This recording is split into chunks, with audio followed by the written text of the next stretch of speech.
वो चीजें परमेश्वर की ओर से आपकी जिंदगी में आएंगी जब आप परमेश्वर के प्रेजेंस में होंगे और उसका काम करते होंगे। तब जो जो आपकी लाइफ में आता जाएगा वो मुबारक होगा यीशु मसीह के नाम में। और अगर आप परमेश्वर की हुजूरी से बाहर हैं और तब कहें कि जो जो आ रहा है वो परमेश्वर की ओर से आ रहा है, आप गलती में हैं।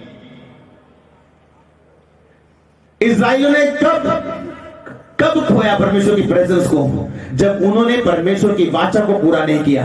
और लिखा जो परमेश्वर ने कहा था उसको कंप्लीट नहीं कर पाए और परमेश्वर की हुजूरी उनके पास से चली गई। एक बात आपको, खतरनाक बात बताता हूं आपको, खतरनाक बात।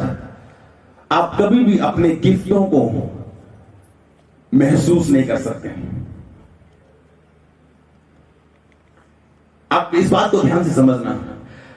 मान लो ये इजरायली है, सभी ये इजरायली खड़े हैं। अगर इनको पता हो कि मैं जाके हार जाऊंगा, अगर इनको फील होना शुरू, महसूस हो कि मैं हार जाऊंगा, ये कभी जाते?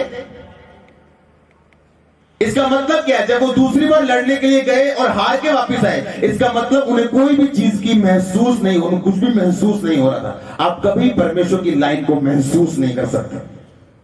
कितनों को समझ आ रही है? बहुत कम लोगों। मैं समझाने की कोशिश करता हूं आपको। जब उन्होंने यरीहो की दीवार फेंकी थी, आपको पता है फीलिंग्स है ना, हमें फीलिंग होती है कि जो फीलिंग मुझे पहले थी वही फीलिंग सेम मेरे अंदर है, अब की बार मैं गिरा दूंगा। परमेश्वर फीलिंग्स के द्वारा कभी काम नहीं करता।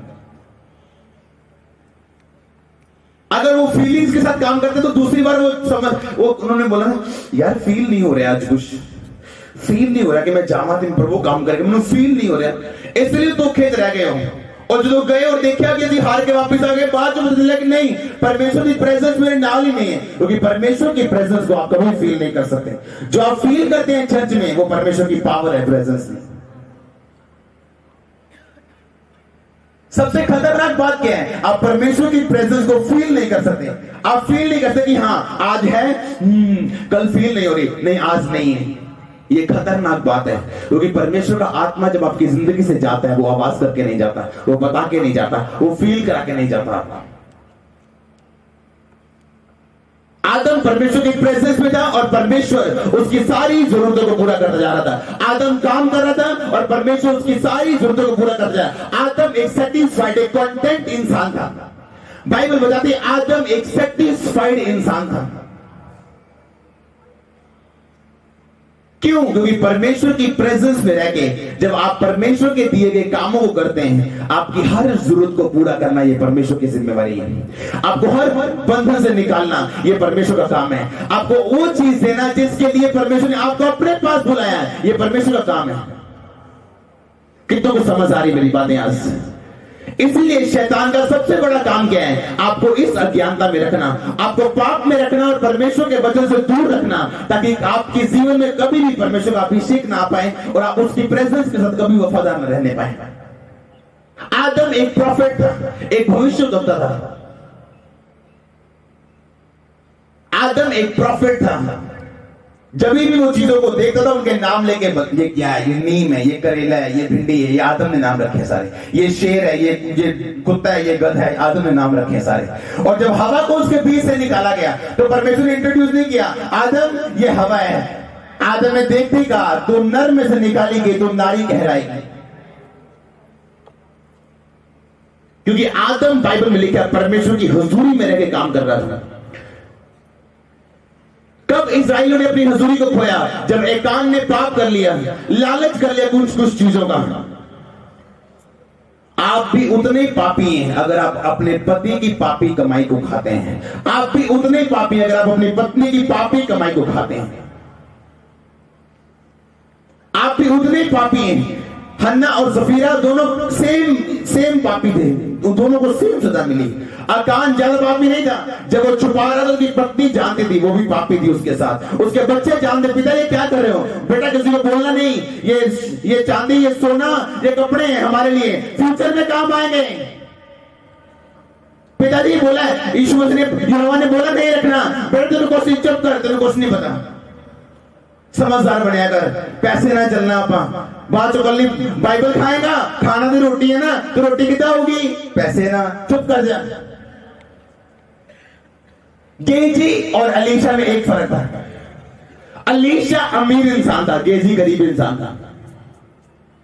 अलीशा जब एलिया को फॉलो करता था, वो ब्लाइंडली फॉलो करता था। एलिया बोलता था, अच्छा तुझे मेरे साथ चलना पड़ेगा अभी। लिखा वो 12 जोड़ी बैल जोत रहा। 12 जोड़ी बैल का मतलब पता क्या है आज के जमाने में, कि वो लखपति इंसान था। कितना वो समझ आ रही है? 12 जोड़ी बैल का मतलब है आज के जमाने के हिसाब से वो लखपति इंसान था। और ब्लाइंडली फॉलो किया उसने एलिया को, ब्लाइंडली। जो एलिया ने कहा दैट्स इट, वो सॉल्व किया, क्योंकि वो जानता था एलीशा कि वो जीवित परमेश्वर के रास्ते पे और परमेश्वर उसे धोखा नहीं देंगे। गेजी का दिमाग क्या था? वो हर बात को जांचता था, हर बात की पैरवी करना। कहते झूठ तो नहीं बोल रहे, कहते स्कीम तो नहीं ला रहे, कहते अपना फायदा नहीं सोच रहे। गेजी हर बात में वो सोचता था। ओवर स्मार्ट लोग कभी परमेश्वर के अभिषेक को नहीं पा पाते। यीशु मसीह ने कहा बच्चों की तरह मेरे पीछे चलना। अगर एक छोटे बच्चे को पिता बोल देगा ना जहर को, बेटा ये टॉफी है, तो वो खा लेगा उसे।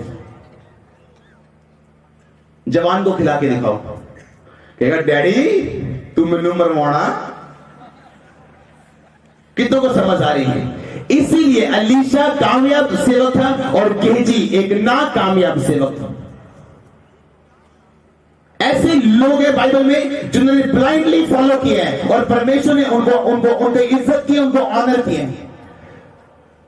हम जानते हैं हमारी कमाई गलत है, पत्नी कुछ नहीं करी। हम जानते हैं बेटा बेटी गलत रास्ते जा रहे हैं, हम कुछ नहीं करें, हम भी उतने ही दोषी हैं। क्योंकि अगर हम पाप से नफरत नहीं करते, इसका मतलब हम उससे प्रेम करते हैं। जो दोषी को दोषी नहीं कह रहा, इसका मतलब आप भी उसका साथ दे रहे हैं। आपको पाप से नफरत करनी है, परमेश्वर आपके साथ होंगे, आपके काम मुबारक होंगे यीशु मसीह के नाम में। आपको परमेश्वर से प्रेम करना है, पवित्रताई से प्रेम करना है आपको। इस्राएलियों को कभी फील नहीं हुआ। मैंने बात नोटिस की बाइबल पढ़ते हुए, मैंने कहा अगर फीलिंग पे परमेश्वर होता तो इस्राएली बोलते आज फील नहीं हो रहा, आज फील नहीं, ना आज नहीं लड़न जाना आपा, मैनू कोई फील नहीं हो रहा। तेनू हो रही परमेश्वर की प्रेजेंस फील? नहीं मैनू भी नहीं हो रही, आज आप लड़न नहीं जाना। बाइबल में लिखा वो बिना कुछ जाते थे। अगर परमेश्वर साथ था तो वो जीत कर देगा, परमेश्वर साथ नहीं था, वो जितने मर्जी वो हार के वापस आते थे। फीलिंग से कोई लेना देना नहीं। आमीन।